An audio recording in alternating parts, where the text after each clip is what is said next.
we're going to talk about how to fix an exam.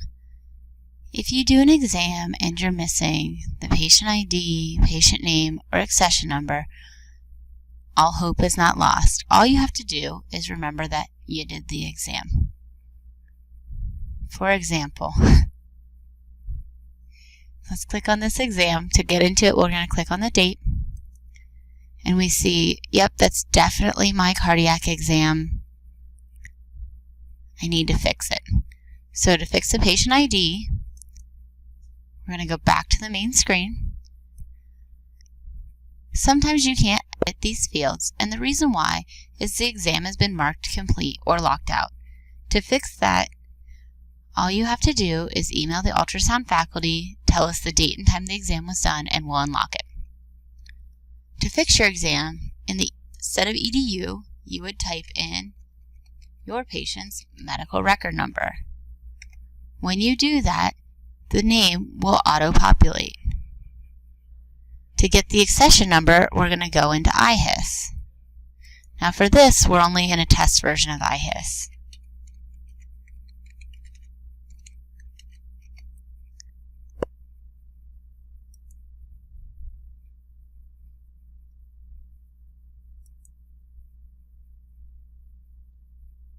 Once we get into IHIS, we'll search for our patient, and a patient would pop up. For purposes today, we're just going to use patients already on the board.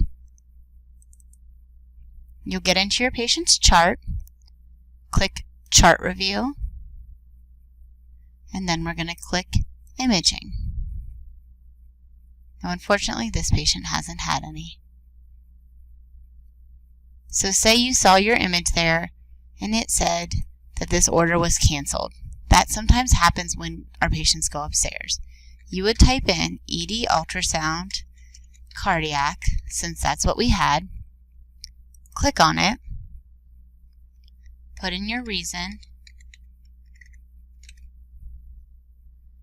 And then change the date to whatever date you did the exam. Click Accept, and then sign it like you normally would.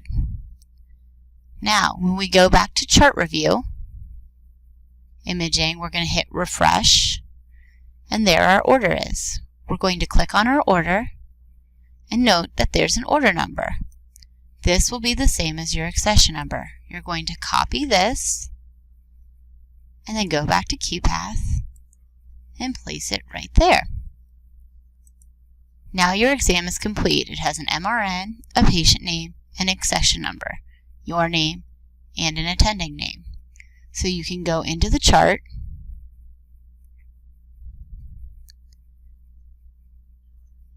chart your exam,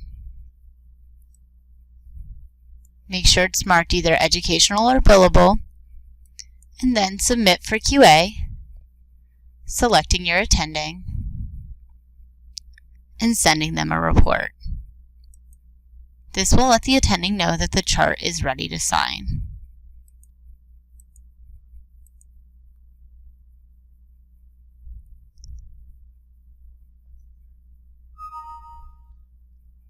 It's important to keep in mind that this middle column is the report that goes into the chart.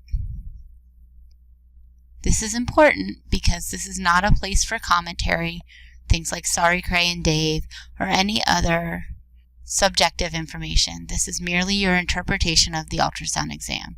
So Allie has done a wonderful job. Early signs of right ventricular collapse, an effusion that appears to be circumferential, concern for tamponade in the right clinical setting. This is where we learn to do our sonographic hedge.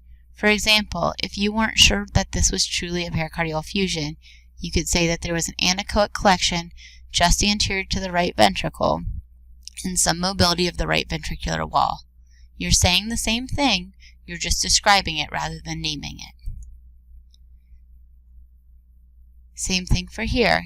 You have an IVC that does not appear to have much, if any, respiratory variability and appears to be fairly plethoric. Again, you're not calling it tamponade, you're just describing what you found.